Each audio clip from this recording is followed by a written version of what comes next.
On today's episode of the Command Center podcast, we talk that rushing attack, man. Offensive line. Those boys that smelled like bacon got after it. JD5 with the first touchdown was awesome. We break down the running back room. We talk Bengals recap, who on defense stood out. And then we preview the Baltimore Ravens game and the position battles that are going to decide the 53-man roster. That all starts right now. Welcome to the Command Center podcast. I'm Logan Paulson here with Santana Moss and Fred Smoot. How you guys doing? Hey, feeling good, dude. Brother. Legend of the game. Yes, it was. I enjoyed it. It's really just an homage to the old people. And, you know, I just happen to be one of those old people. I enjoyed that the ownership wants to show homage to people. I think it's mostly appreciated. I appreciate it. Really, it was really for my kids to enjoy. Oh, yeah? I enjoyed it. Did they have a good time? Yeah. Through their lens, just them seeing, especially because my youngest dad was there. She has never seen me play football like that. So for her to see me get appreciated, that meant a lot to me, man. It don't go without saying. Yeah, that's cool. Yeah, I was laughing because I came in the suite looking for you, saw your kids in there, and then I'm like, and then I saw you with that flag. I'm like, oh, there you go down there. Dude, what did you? So I was standing right in front of you. Oh, listen, you should seen the look on Logan's face. He would not, he's sitting there, I'm trying to look through it. He over there just like that. I'm like, I like this dude right here, he will not stop. Listen, between Logan and London, it ain't no making it, man. It's only right though, bro. You one of those guys, man, it's all day, every day. Like I swear, it's not a person I bump into and they were like, is Fred like that every day? I'm like, and I tell him, I say, look, man, I would love to see this guy do stand-up because every day, that's what I feel like I'm going through when I'm listening to them. He brings new material. I don't know if he's sitting home on his couch jotting it down. He's for sure doing that. Like not. The dude comes with fire every day. So, I mean, bro, but you got to think about it, man. Not only being a legend as a football player, though, in this area, they just love to bump into you and hear you talk smack. That's what everybody wants to see Fred for. Like when they see you smooth, what up, yo? And you go from there. So it's just funny, man, that everybody loves the fact that they know you're going to get them something. Yeah. And it's, I was talking to Kerry Campbell and Kedrick Olsen the other day, and they were kind of talking about, those Smootisms. Yeah. And they're the same ones then, 20 years ago that they are now. Yeah. So you can tell he's running some, and every once in a while, new one will pop up, which I appreciate. No. The floor is the floor. I'm like Michael Jordan, the floor is the ceiling. So, it's ones that stay in circulation. Yeah. But, I just like to laugh. And I like for people to laugh. And I think I've always been. You do a really good job of that, by the way. No, and I think people always feel easy up to come to me because I have been the approachable player, no matter what. I will have a conversation with you because people don't forget. They never forget these things. So we had an appearance here, like one of the last days of training camp, and we had to go over to the suite down right there. Yeah. And I always get nervous going in there because I'm like, these people really want to talk to me. Yeah. And Fred walks in, 2 feet down, bah, how are you, sir? Bam. You do such a good job of that. Like, you do such a good job of being like making people feel comfortable. Yeah. Here I am. Oh, you don't know me? I'm Fred Smoot. Like, it's very natural for you. Obviously, you've had a lot of practice. No, I just like for people because they kind of feel intimidated when they see us. Mm-hmm. So I want to let them know I got 2 feet on the ground like you. How you doing? Yeah. Like once you break the ice, then they'll start to come and gather. And so I'm good at breaking the ice very quickly. So Tana, you said you got to see him wave the flag, right? Yeah. How would you rate his flag waving? I'm gonna give you one of his looks. Well, Hey, it's crazy because it caught me by surprise because I just asked, where's Smoot? Yeah. And then I looked, they were like, the legend of the game. And that boy was, and I swear it was like, I'm like, is he okay? Is he all right? Did he just? Dude, I had the same thought. His fashion though, like don't give him no. The other thing that got me was like, usually you kind of wave it so that it doesn't tangle up. Oh, it tangled up. He was just looping I'm starting to like how. Well, I did graduate magna cum laude from the Hexaw Jim Duggan class of flag waving. And you know what's wild to me? My favorite part of the night. You just finished waving, and Jason was there with me on the sideline. He comes up to Jason, he's like, "You've never seen anybody wave a flag better than me." like didn't even miss a beat, dog. Just straight out the gate. Hey, listen, man. If you don't believe in yourself, who is? You gotta exude confidence. My favorite part was just to know when the girl started talking to him. he hit those. Oh yeah, like he wanted to hear it. I say, dog, this dude here, man. Like, what other place can you hear thousands of people say your name? Yeah. That's the only one place that can happen. So sometimes when I get that urge to get that, it's that fix, right? Because you cannot get that euphoria that brings. I remember when we was playing, and I would make a play, and it was 70,000 at this time, and the ground would start to shake a little bit, and I would just a little tear would just. And I was like, I need more of this. I need to make more plays. So just to go out in front of the crowd and hear them, and to most people, they think they're booing. But the people that know, they know. So I just embrace it. Oh, I love it. It was kind of funny that right when she started talking, he did it. And I'm like, shut up. What up? Dude, here, man. Oh, God. All right. So, yeah, congrats, Fred. That's awesome. You definitely deserve it. Got a couple housekeeping things. I'm on Twitter, Logan Paulson NFL. Make sure you check it out. Post things. One of the hottest Twitters right now going around. Excuse me. Twitter, X. Right? Formerly known as Twitter. That's right. Twitter. And then we got, thanks again for the People's Choice podcast nominations. Really appreciate that. We're there because of you guys. Yeah. And Fred, man. Taylor Swift. I'm a little disappointed. Dropped that heat. They felt us coming, man. They hated precisely at the right time. All right. Have you ever been hated on precisely at the right time? Because I have. I think we all have, actually. Yes. Sometimes you got to just take your L's when they come, man. And that's fine. Like I told you, we have lost together. Yeah. Right?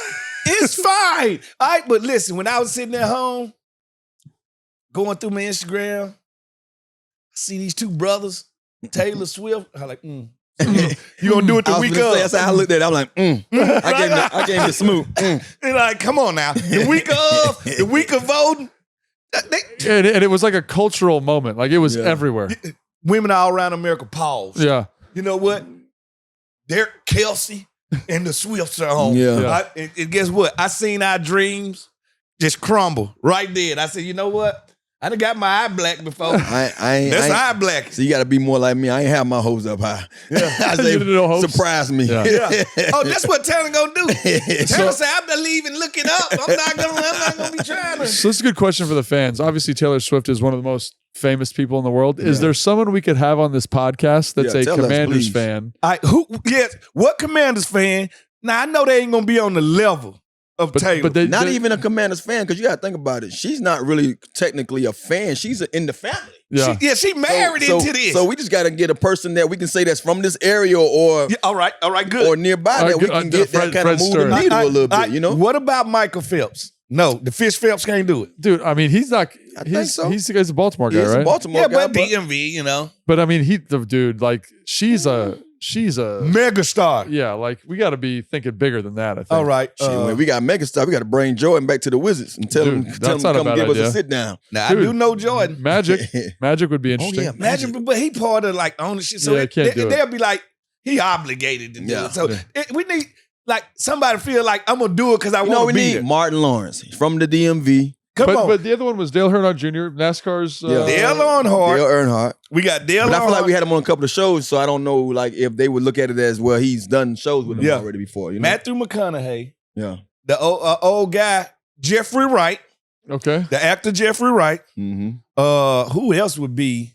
I mean, Joe Bernthal was here the other day. Kevin Durant was here the other day. Kevin Durant, Bernthal. But just leave a comment if there's someone that you think we could have on the show. Obama could make us compete against Taylor Swift. How would we get him? Even his wife. Do you know him? Yeah.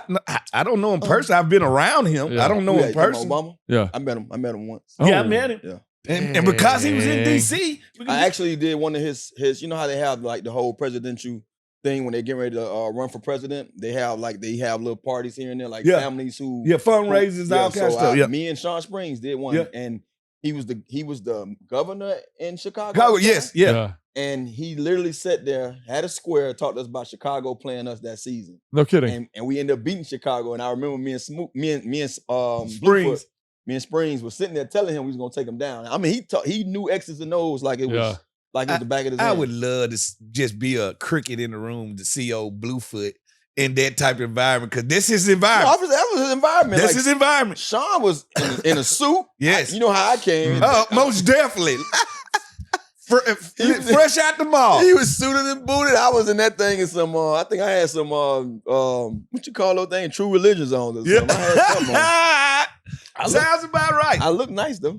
So leave a comment. Let us know. I mean, that's not a bad one, Fred. So maybe we'll get there with that. And then we have a live show at the Muni this Friday, August 22nd. Yes. Start the football season off with us. Make sure you get there early. That's a really nice venue, and that's going to be a ton of fun. 8 o'clock at the Muni. Okay, and then most importantly, if you're buying tickets to a game, which we know you all are, buy your tickets here now with QR right there. code. Or if that doesn't work for you, use the link in the description. Try that out. All you got to do is put your phone on photo. Put it right there. The information going to come just like that. Magic. Yeah. Perfect. Boom. Yeah. Click it. It's done. Yep. And then you get your tickets there. So Logan's on Twitter. People's Choice Podcast nomination. Live show at the Muni on August 22nd. That's this Friday. And then get your Commanders tickets through us. It really helps us out. Thank you. All right. Now, we got some review to do. Yeah. A little bit of news. Yeah. So coming out of the preseason game, obviously the rushing attack was tremendous. Really impressive. But also there's news about Brian Robinson Jr. And so people say, hey, Logan, what do you know? What's going on? I know what Coach Dan Quinn knows. We have it written down here. I'm just going to read it. This is what we know. Yeah. AP and I met with Brian yesterday, Sunday, and told him that we would hold him out of the game tonight. There's just a lot of moving parts this time of year. These things take place. I'll give you an update once there's one to share with you. Yeah. So again, like I've been a part of teams where similar stuff has happened. Similar stuff has happened to me too in preseason games, or they've held me out of games because they don't want you to get hurt because they want to cut you or whatever. I'm not saying that's what's happening here, but this is not totally uncommon. This is football 101, business 101. I done seen this so much. Nothing shocks me. And I don't know, just because we ex-athletes and we kind of numb to it. Yeah. Mm-hmm. But this is not really what we would call big news. This is what I can say. And that's why Coach just continue to be that guy. His communication to the team I was going to say, that's the cool thing. We don't like to turn on ESPN and find out what's going on in our building. Mm-hmm. Like, I love a coach that stands right in front and say, this is what happened. Because we don't need a coach to be nice to us. We need a coach to be honest to us. Mm-hmm. Yeah. And when you honest like that, it frees us up to be who we going to be. So when you stand up there and say, all right, this is what's going on, your trust. Yeah. I got your trust. Yeah. Yeah, and I think it's the right professional human way to handle it. So good for them. But B-Rob didn't play, and that's what we know about it. So we not a lot. Yeah. But what we did know is that C-Rod played, Bill Krosky-Merritt played, and those guys played pretty darn good. Yeah. So like, what is it? So looking at the running back room, just at a high level from the game, then we'll talk about the implications for the season. What did you think of those guys last night? I thought that even going into the game with just knowing that they was going to sit B-Rob, I said I don't want to jump out there and just talk about how well they ran the ball. I just thought the guys up front, man, just gave them some clear lanes that it was undoubtedly that they had to go out there and perform that way because them guys went out there and put on a great performance. Yeah, I'm totally with you on that one. And I think the thing you brought up is C-Rob is like they just say, why have two SUVs in my front yard? Yeah. I don't need two SUVs. All right. If C-Rob is an SUV and I got Bill Merritt is a sports car, I got two different cars. Yeah. Like so, then you got your boy Zach. Then I got Eckler. I got Eckler. So it's different. Everybody do a different job a different way, and I like the way that Rodriguez has trimmed up. Like he looks good. He looks good. He's running with a spring in his step. And like you said, those guys up front, they won that battle. They push guys around. They open holes for whoever touched the ball. And we talking first screen, second screen, and third screen line. And I think, like you talk about the guys up front, I think Cliff also did a really good job of like with some of the game plan stuff, like running that influence trap. I know that's the play that's kind of sweeping the NFL at the moment. That's the one where C-Rod has that big explosive play. They run the counter tray, right? It's out of a 3-by-1, so 3 receivers to the left. And they're just old school as you gonna tied into the right. Yeah, they have to match the formation. The corner's the run support player. Yeah. It should be an advantage for us. Yeah, and obviously, Chris Paul, Andrew Wiley did a great job getting out in front. John Bates has a great block on that play. Connolly did his thing too. Dude, oh my God. Dude, he's looking like he's again like just maturing. This is one of those things, man. I try to tell fans all the time. It's like they come to one practice, they see one thing, and it's like, man, Connolly, dude, it's a growing process. Give him time, baby. And let grandma cook. That's how they started. Dude, be patient. No kidding. Let grandma cook, man. Be patient. Because his movement skills are silly. He's he's very athletic. He's and quick. The first run actually was Debo Samuels. Yeah, Let's be honest. Yeah. And it just shows me where the head of the Cincinnati Bengals defense is. I told y'all he's an alert guy. Yeah. Debo's an alert guy. Mm-hmm. Alert him out the huddle. Alert him moving. Yeah. You're going to let him run across the formation and not. They didn't alert him, though. Yeah. They didn't alert him not one time. Guess what he did? Turned that corner. Yeah. Turned that corner. He looked fast. Yes. You know, that's what we've been saying all the while. Like, people get so caught up into the being in shorts and, I don't see what they see in Debo. We ain't seen nothing yet, because you're not going to see what Debo is about until you put them pads on somebody. And that's what he did. As soon as he cut the ball, I looked at a friend of mine. I'm like, this is what he brings. This is the element that he brings to the game. Yep. And it's one of those things too, where it's like the physicality, the explosiveness, and I think fans have a hard time categorizing him because he's not a true like outside wide receiver, right? Yeah. And so he's an athlete. Yeah, football player. And so find a way to get him touches on choice routes, on jet sweeps, design handoffs. I think that's going to be a big part of it. But going back to the backs, like it was cool to like. I really like C-Rod. Like his story last year especially was great. Yeah. Because like he got cut, he got re-signed. He kept holding on. Kept holding on. And then he came into training camp, like you said, Fred, in really good shape. He like in the burgundy and gold scrimmage last week, man, he was one of the more impressive players. Yeah. The physicality, the pass protection. He's just stuck with it. And my journey was really similar to that. Like we'll not take no for an answer. And it's awesome. It shows a stick-to-itiveness. It shows a professionalism. And it was great to see him kind of get, and again, I'm not saying he's going to start. I have no idea what's going to happen. Yeah. But to take advantage of the moment. Yeah. That's all you can do in the preseason. Like I said, some dreams are going to end next weekend. Yeah. Some dreams just starting. Yeah. And it's all about who willing to say, no, I'm not. Yeah. I'm not giving up this spot. And that's what he's saying. And when it comes to this, being slotted sometimes have to do with how much money do you make compared to how much money the guy behind you makes. Yeah. No, I think, and then so obviously C-Rod, I think his outing was great. I think he had 6 carries for 62 yards. Yeah. So that's a heck of a night. And then the guy that just keeps popping up, honestly, is Bill Krosky-Merritt, man. Yeah. Dollar Bill. Dollar Bill. That you're calling him? Yes. Dollar Bill Merritt. Dollar Bill Merritt. I like it, Fred. I like that one. Listen. That rings a little bit. The thing about Dollar Bill, buy stock in him. Yeah. Buy stock in Dollar Bill because, one, I like unique situations. And when I say unique, his unique situation is I didn't get to play my senior year. Guess what I did when they say I couldn't play on the team? I practiced with the team. Yeah. All right. Then I got to play in the All-Star game and got MVP of it. Low tread mileage on your tire. It reminds me similar to what happened to Tom Brady. Yeah. Tom Brady was not a full starter in Michigan. Mm-hmm. He was high and drew. All right? He was not a full. So when he got to New England, they didn't know what they had. Yeah. All right?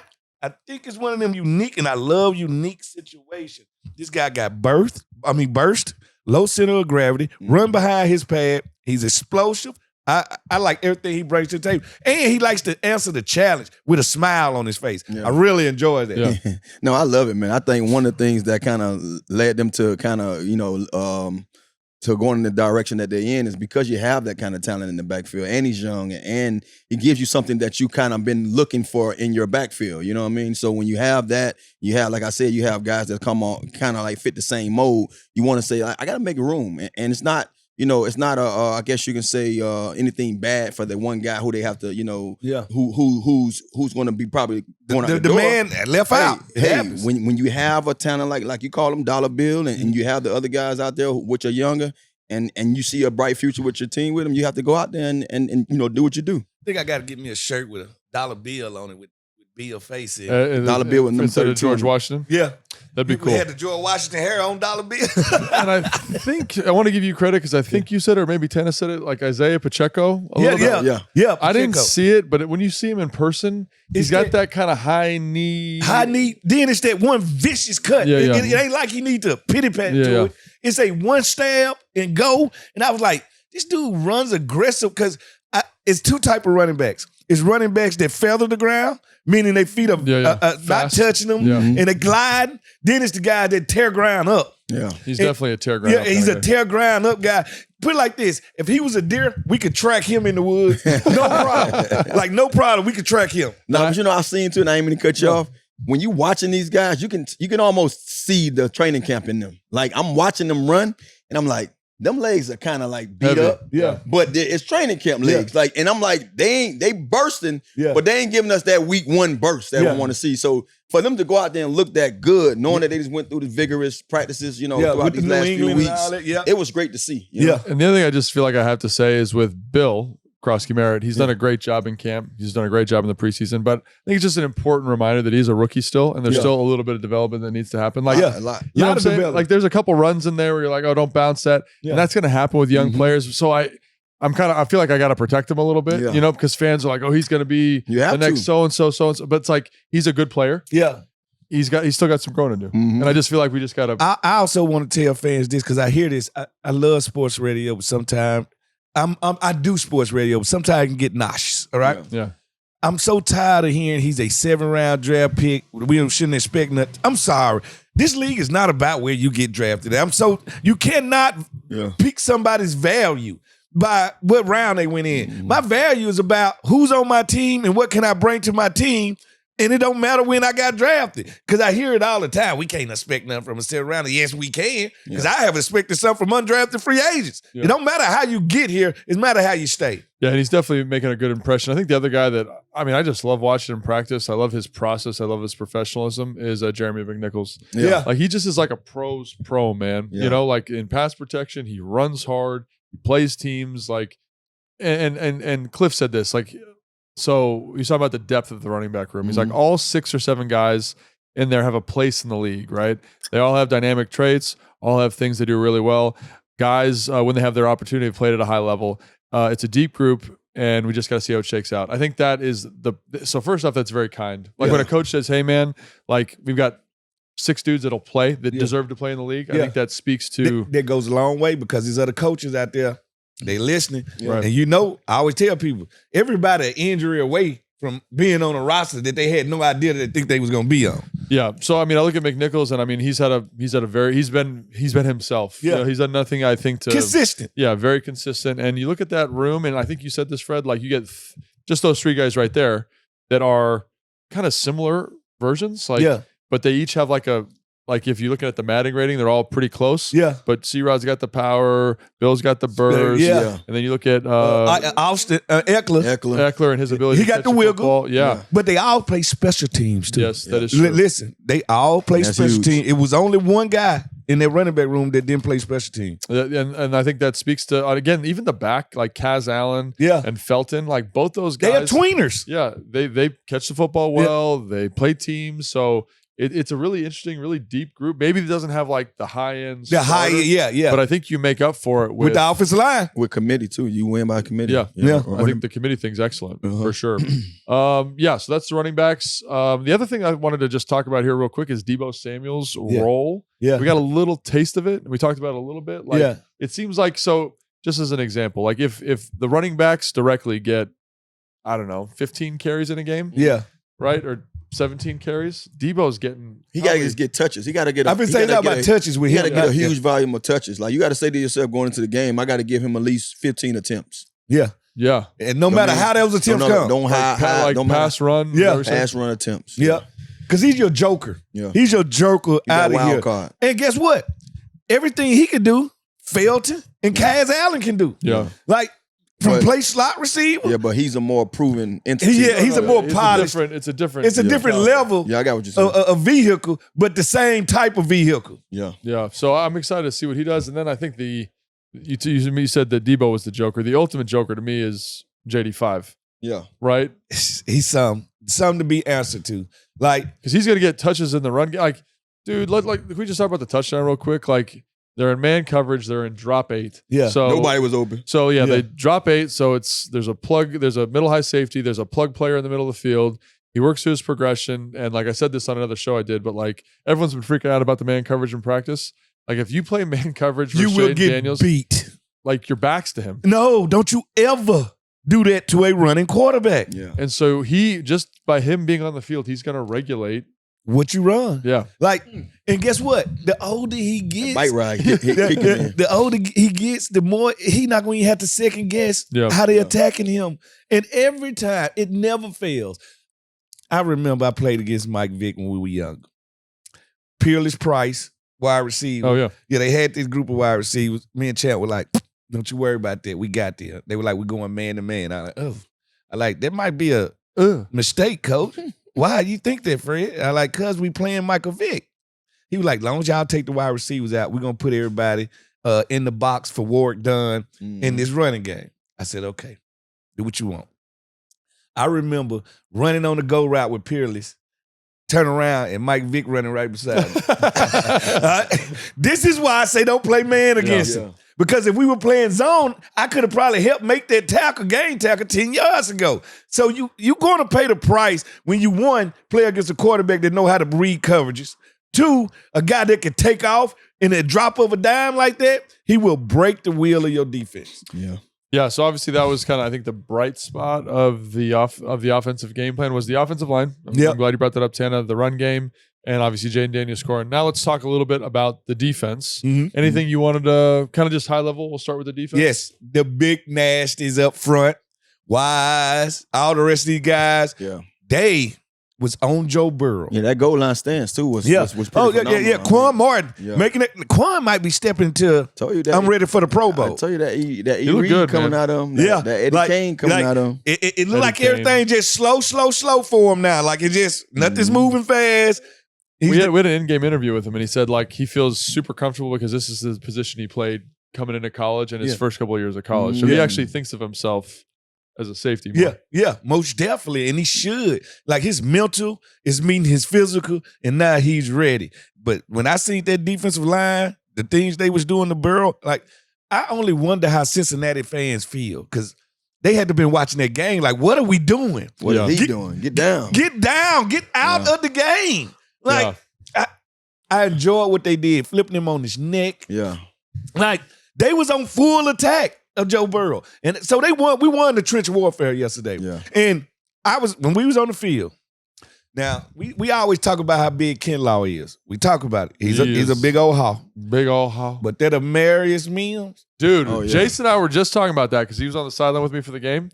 He looks so he just is like a different. It looked unreal. He's a different cut of human being. Santana, the dude 6'8", 350, and I say this 350 is being nice. Lord, I think he's like 370. But he's also skinny. He's not like fat. I was like, he's just a huge. So like I was watching a pass rush, and I think Holmes had a really good game. Yeah, but he's trying to bull Amarius Mims. Why? And it looks like Amarius Mims is just ready to take a little nap. And Holmes had a great game. He bullied the center, bullied the guard, but like you gotta you gotta read the scouting report. Yeah, I've been saying wrong guy. Yeah, I think our defense played well though. I think what stood out to me just, I was looking for the young guy, Amos to be out there. Oh, that was he tweaked the hammy. Yeah, and Coach said that they actually wanted him he wanted to play, but they had to hold him back. Yeah. Like, bro, you don't have to go out there and show much. But still, the secondary looked it together. You see those guys communicating, getting into their different, I guess you can say coverages and stuff like that. And just, I saw them playing together up front and in the back end. Yeah. That's what you want to see, especially in the preseason. Like, I take more so, when I'm watching these games, I'm not watching for you're going to see guys flash, but I'm watching for what are we doing as a team, as a unit? Yeah. How are we playing together? And like I say, I pay more attention to defenses because being a receiver, that's what we have to worry about. And so I'm always watching our defense to see if I was a receiver, what would I see? Where would I see their weakness? Where would I find the weakness? Yeah. And we all knew last year the run game was we couldn't stop nobody running. And you saw it up front at times. You know what I mean? You didn't want to believe it, but you saw it. What I saw this so far in the preseason and just yesterday to me, I mean, just this raised my eyebrows to see the D-line play and to see the linebacker play behind it. Mm-hmm. But not only that, when they wasn't, running the football, what did we do in the back end while those guys was rushing the passer? Yeah. Like, it was times when Burrow wanted to throw the ball now and couldn't do it. You see what I'm saying? So that's the bright spot when I watch the defense, how well they played together and how that if that was a regular game, they would have been off the field 3 and out a couple times. Noah Igbenogany did a good job on that was a perfect coverage. Chase. That was perfect coverage. Dude, so I said this, I was talking to Jason about this. So we were standing directly even with the ref. Like, I'm here, the ref's Rattan is, but he's like up on the sideline right there. Yeah. So the ball comes by. I'm right here, right? There's a little bit of a bump, but nothing that I would have called. Nothing overzealous. The ref throws the flag. Yeah. And I was like, that's weird. There's nothing he could have possibly seen. Yeah. They go to the Jumbotron, there's like a little pull, and everyone's like, oh, that must have been what he's called. I am telling you, from where we were standing, there is no way he could have seen it.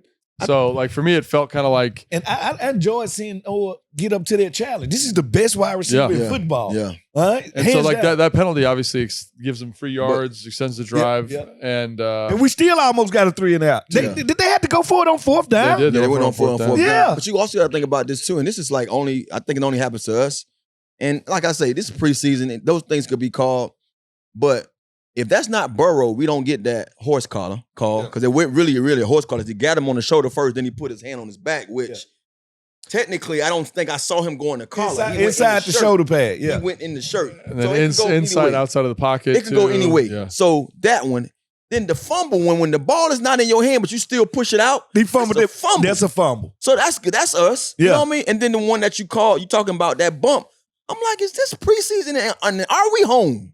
Are we home? People don't do home cooking no more. They do Uber Eats. No, it's only us, man. They do Uber Eats. You're right. You know, sometimes when you walk in a person's house, you can just smell food in the air without them even cooking it. Yeah. Them days over with. Yeah, you don't see nothing. We haven't had those days. Yeah. We never get the home cooking, man. No, we ain't got them days. All we see is somebody on our ring dropping that bag off and taking off running. That's all we see. Oh, my God. Yeah, Fred, you talked about trench warfare. Specifically, one guy that stuck out to me was Kinlaw, man. Like in that goal line stand, like his ability to get his hands on people's shoulder pads, get them extended. He controls them. And like he literally like threw a guard like direct, like head first into the ground. Yeah. Like, and I was like, who is this guy? Like, who is this? I like the fact too, when you talking about that, before we see the actual outcome of what he's going to be displaying week in and week out. Yeah. It's something that he said earlier this camp. I'm not sure if it was camp. I heard it. I heard it from either JP Finley or one of those. They was reporting, talking to him, and they were saying that they was already kind of giving him the nod of, hey man, how does it feel to be, really putting some of your best work? He's like, no, I'm not there yet. Yeah. I'm looking forward to showing now that with this opportunity that they giving me here, I'm going to play some of my best football because I'm ready for it. So to have a guy that's mentally focused on being able to be that guy that the team thinks of him, man, that's what I'm looking forward to. And just now you're seeing it in the game, it's showing up. And I know it's so early still to kind of give him this, but like everyone was kind of like, oh, you paid him a lot of money. Is that the right thing to do? Yeah. Like seeing him now, it's like he worth every dollar. It's worth it. Yeah. You cannot buy size and aggressiveness. And violence. Control violence. You can't do it. And like we had a Deron Payne for the interview for the Big 100 cast of the game. How did it go? It was good. Oh, I mean, he was quite. We almost got hit by the camera truck on the side. Yeah, we almost got hit. So Monday night. There's one thing you know about the Monday night crew. All the bells and whistles will be out there. Yeah, but Deron, who's played with a lot of good football players, was like he has done stuff that I've never seen before in practice. Like he is a physical freak, and you can see some of that. Like he was only in, I think, for 9 plays, but his ability to flash, and bull and play with power. I'm like, if this coaching staff can continue to draw that out of him and put him in good positions to be successful, I think we brought him in here to walk off the bus in one city, and that's Philadelphia. Dude, put that work on him. Put the hands on him. Listen, Philadelphia, the people, the size kings, they believe in size. They believe in turning a Mekhi Becton into a guard. Yeah, like. I thought this guy was going to be lined up, and then I seen Deron Payne in the game, and Deron Payne was playing the D tackle. Yeah. And he was playing on the side of him. Yeah. I said, oh, so they're going to match him up mostly between a guard and the inside shade of a tackle. Yeah. That's going to be hell on him. Yeah, and then you talk about Dietrich, like that dude is powerful. A powerful vegetarian. Powerful. Is he vegetarian? He's a vegetarian. He's an elephant. Like, sometimes you see him out there, and you be like the walk he got, and I'm like, it's the feet. Because his feet, I think he wear like an 18. That boy, he got some Ronald McDonald's out there. You hear me? Boy right there. But when I tell you, when he get out to that quarterback, Arkansas guy, bruh. What I tell you about the Arkansas Razorbacks? He's got heavy hands, man. Yeah, you can just tell, like when he puts his hands on offensive linemen, like. So Orlando Brown had a pass rep against him. It was the horse collar. Yeah, you could tell, like you could almost see his eyes on the field go like, oh no, I didn't know he was this strong. I didn't know. Yeah.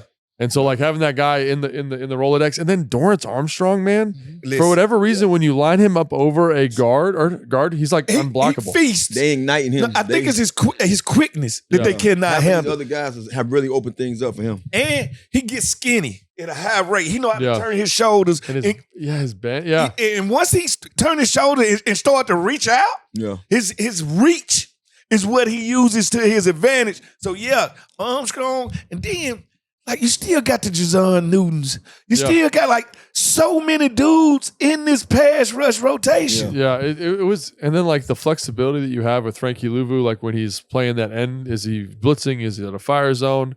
Frankie had a couple rushes on the back that were just like, I smile when I see that guy. Dude, he just freaking murdered those running backs. No, he jumped off sides and got hit by the lineman. Yeah, and just tossed the damn tight end down. Like, you know what? Don't touch me. I love to see him going downhill. Like, I love to see him going downhill. Because one play, Burrow held a cadence. So he showed. Yeah, he showed it. He showed the blitz. That's when they checked to the flare. Yeah. And Jeremy Reeves played over top.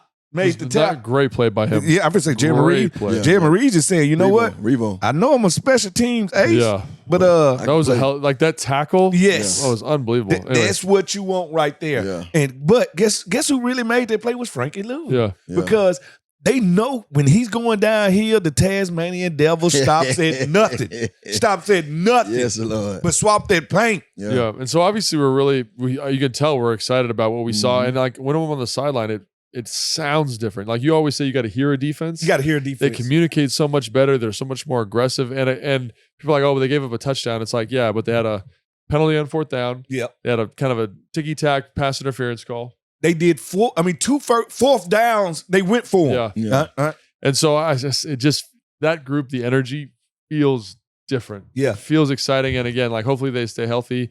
Tyler Owens, Jeremy Reeves, hopefully they can develop and find some roles. But yeah, man, it was fun to watch. Yeah, it was fun to watch. And then, like you say, we looking at these preseason games and we don't get caught up into the wins and losses columns or even the points. But when you see the guys that you're looking forward to seeing on Sundays go out there and perform at that level, it gives you something to look forward to. Like you just want to be like, hey, I want to see the shade of what we've been seeing in practice. And I felt like they delivered. And can they clean it up? Absolutely. Is it perfect? No. And you did it against one of the best offenses in football. Yeah. They might be still trying to see where they at and what they doing, but you get no better than Joe Burrow. You get no better than Jamar Chase. You get no better than him. Yeah, absolutely. And so that's our kind of defensive standout defense review. Now let's hold up. I gotta bring up one thing. Yeah, I love me some Cade Madrano, dude.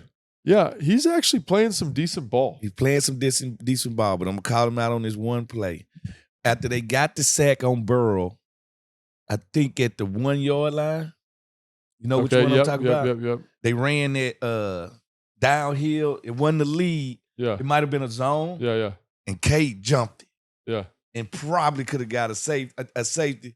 But he literally, I don't know if he closed his eyes. He missed it. He missed that tackle and they got like 4 yards. So that's the thing with him, man, is he has his instincts off the ball are way better than I would have thought. Yeah. Like he feels that ball. He really feels it well. out. It's he actually takes on blocks better than I thought too. Yeah. It's the moment of the tackle. It's the point of attack. Yeah. It's like, can I get this? Because he had one later where like he was getting off the block and he kind of tripped and he kind of missed the tackle on Todd Brooks. Because he tried to arm reach and get it. Yeah. And so I look at him like, if you can get him and clean it up. Yeah, because he can cover ground. He's got good instincts in the pass game. It's like, but I think that's a good call out because like he started the game. Yeah. Because Bobby wasn't playing. And I thought he did a pretty good job. But again, there's some stuff to clean up there for him.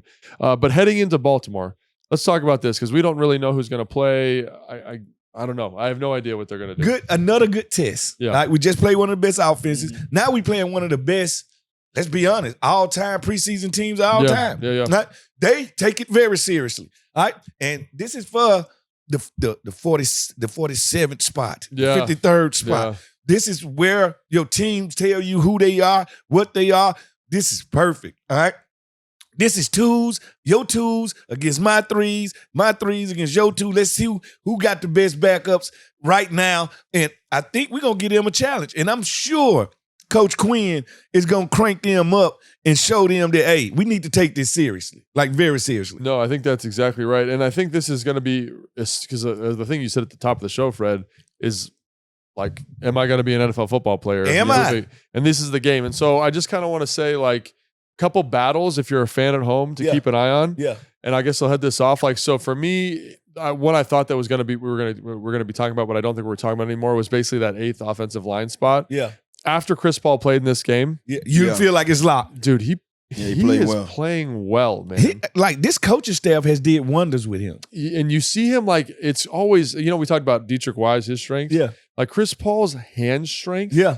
Is wild to me. Like his ability just to grab full-grown men and be like, "Nah, dog, you're good. You're going to stay right here." Yeah. And so the fact that he's now coupled that with an awareness, how to target runs, all that kind of stuff. Like I thought that was going to be something to be talking about. Mm-hmm. I guess you could say who's the 9th guy.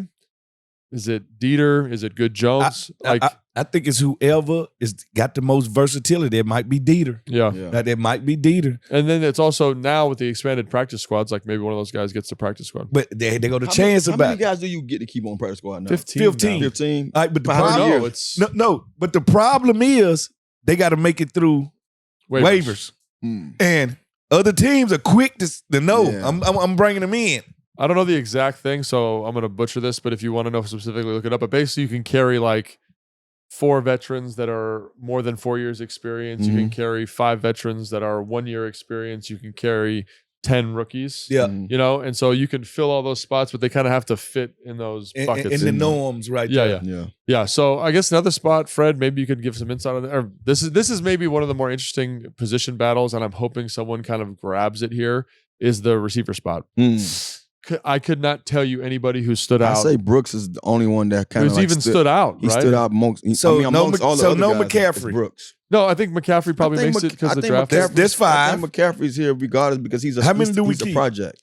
I think 5 or 6, right? 6 or 7. 6 with a practice squad guy. Yeah, so I think that's the thing that I'm like. All right, well, with this 6, because I think 2 of those guys would be more so practice squad guys anyway. Well, that 6 person got to play special teams. You mentioned McCaffrey. I got to give him a shout out, like, because everyone's like, "Oh, he didn't get a lot of targets in the game," but that is true. Yeah. But there was a couple times where he's running go balls. Yeah. He's burned his guy. Yeah. And you've got like Sam Hartman or Josh Johnson, and you know if Jaden Daniels is in, he's gonna rip that thing. Yeah. So like he was able to create some separation down the field. So I just want to give him his flowers. Plus he plays special teams. He did a great job. He had a couple tackles on teams. So what I'm saying is that 6 wide receiver is going to have to be a maven on special teams. Yeah. Well, the 5th one probably will be counted as the 5th one because of Lane playing both. Because he's a special teams guy, period. Yeah, but Lane but he'll be more like a 4th guy. But I think now that we're talking through, I think Luke is in, right? He's so we got 5. And then it's the 6th. I don't know if anybody's solidified that. I say Brooks. I say Brooks kind of solidified. You know, I like that Brooks more than a lot of guys. Or is it Mitchell Tinsley? And I say that kind of a little tongue in cheek because is that guy from a different somewhere team? else? Yeah, like is he on a different roster? Okay, way to throw that curveball. If since he and put him on a roster, you better make sure you go back and bring that guy back over here. I think what Mitchell Tinsley did was put some heat on a Jermaine Burton. Oh yeah, because he's supposed to be. Yeah, he's supposed to be doing that. Yeah, he's supposed to be their third guy. Yeah. Exactly. So I think he's gonna make a push there. But you're right. That wild card receiver could be on somebody else's roster right now. Yeah, you never know. It's because to me, like I think Brooks has done a great job, but But do you trust him in a real game to practice squad? You know what I'm saying? So that's kind of my barometer. Is anyone? KJ Osborne had a couple catches in the game, but has he asserted himself? Jacoby Jones. Yeah, and these are guys that I think are good. Like they're in the NFL. They're good football players, obviously. And I hate talking about guys getting cut because it's terrible. What about the kid from Miami? Which kid from Miami? That's they played for the Dolphins. No, the one that we just signed. So he didn't really play a ton in the game. Yeah, you know. So I don't know. But that's where that is an interesting one to me because no one's really like said it's my spot. Correct. Outside of Lane. Well, let me ask you about your position, tight end, dude. All right. I feel like this one's locked. This one's been locked for a while. I think. I don't know because Yankoff. Let me just say this. I think they were keeping 4. This is just my thought. All right. So you said 4. And maybe because I'm a tight end, I always want to keep more, right? So, but Ertz, Bates, Sinnett, and then Yankoff. He had 2 tackles on teams yesterday. Yeah, like really good tackles. Yeah, I know for a fact Yankoff just have rose everybody's eyebrows and say, hey, I'm gonna be here one way or another. All I'm saying is, in my head, because I know these coaches don't really sugarcoat anything. Yeah. I think Yankoff might go into the season as the number 3 tight end. We'll see. Woo. I mean, that's something that's outside our pay grade, obviously, and we trust Dan Quinn and the coaching staff. Listen, I feel it. I feel like he won them jobs still. He's had a really good camp. Yeah. He's had a really good camp, and obviously he's a special teams dude, and he has delivered in that regard. And he the most twitchiest of all of them. Outside of Zach, obviously. Yeah. Well, Zach is subtle. Yeah. Right? Zach is subtle and killing you with when you tried to try your granddaddy for the first time and your granddaddy got you on the cow. you can't. That was Zach Ertz. Yeah. Zach got that old man script, the subtle movement, no wasted movement. Yeah. Yankoff is there. Yeah. He can get in and out of cuts. Yeah, and I think the other one that I think is interesting too is like, and I don't know if this is decided in this game or if we get into the regular season, is the nickel spot behind Mike Sanderstill, right? Because I think I see a role for Tyler Owens as the big nickel. All right. But Reeves has been playing like an absolute big nickel. Psycho. Yeah. And he's been playing good in that role. Yeah. So, and I'm sure both those guys make the team, but like Jonathan Jones also got something to say about that nickel also. Yeah. Monogamy plays inside. Is because he's a big corner that can play inside. I'm not sure if the guy we got from Baltimore plays the nickel, but he played safety well last night. 29. Yeah. He did a really good job. What is I'm gonna look him up right now. You can keep talking. I'll find it for you. Damn, but he was, bro. What excited me about his play is just you could tell when a guy can tackle. Yeah. And when you come from depth and make a tackle, Darryl Worley. Yeah, Worley. Yeah. He was coming downhill. He played a lot of football. He came like downhill a few times. Or something like that. He came down here a few times and made his presence felt and seen. So he's the guy that jumped off the page to me in the preseason game that you never know might earn a spot just from that performance. And kind of in that same vein is that linebacker from UCLA. That's 51? Yeah, not Cam Madrano. What is his name? 51, right? Yes. He showed up a bunch of times. Goodness gracious. He took on a block. Alhe Cajo. Yeah, he took on a block, moved the guy. Say that again. He took a guy. We'll say it once. He took a running back on in the first quarter, second series, I believe. Yeah. And I almost thought that was Wagner. I was like, hold on, boy. Who just did that? I was really impressed with his ability to get downhill. You see some limitations in coverage, but the physicality. Yeah. Duke Riley ran around there too. Do you know I played with Duke? How yes, crazy is that? In Atlanta, right? Yeah. And he had this crazy like bleached mullet. Because he got curly hair and stuff, right? Yeah. I thought Duke Riley ran around. Yeah, but I think like they wanted to get more experience, and then you get those two young guys, Kane and Cajo, playing really good ball. Yeah. So that room is really interesting to me. And like every time I've done my pregame interview with Dan, he's always like, I want to see the young linebackers. Yeah. And I'm starting to see why. Why? Yes. And so in a game where they're going to play a lot, like. And this, no better team than the Ravens. Yeah. You want physicality? They got physicality. You want size? They got size. Yeah. You want intention to win? They have a pure intention to win. Do you think that us not having that time to practice against them is going to kind of do anything? I think it affects the veterans more than it affects the young kid. Because so to me, joint practices, we talked about them from an evaluation standpoint, from a preparation standpoint. As a player, I didn't like them, but from a coach admin standpoint, awesome. I don't think they play in the game, but they're losing the practice. Yeah. You know what I'm saying? Yeah. Like that was the thing I wanted to. Well, do I say this affect the veterans more because the veteran was going to get most of the snaps at practice, and that was their last preseason game for them. Now it's kind of like, let's see what the young guys can do. Yeah. So I think it's a whole switch of mode of thought, train of thought, if you know what I mean, especially for a head coach, because you thought you was finna go swap some paint with them. Yeah. And now it's like, all right, now we ain't. So now we got to make this game plan for the second screen guys and not the first screen guys.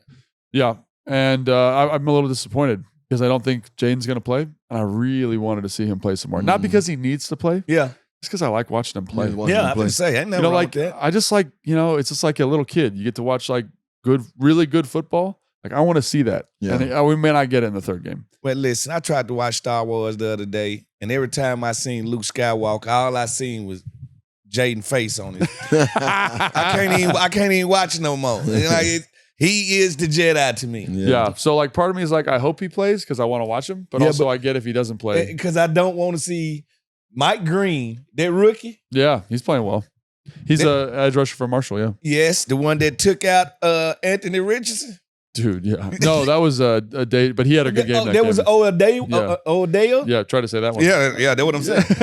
But that Mike Green that boy a fool. Yeah. Like so they got some dudes on their defense. And this could be, which we're not gonna see it. That's why I wanted them to practice against each other. Me too. This could have been the best defensive backfield that we played against. That with Wiggins, with Humphries. That's what I'm saying. It's disappointing. Like, and it doesn't in the grand scheme of things doesn't really matter. But I want to see Jaden Daniels play good teams and Jazeer Alexander. Yeah, and the safeties they got. Yep, Hamilton.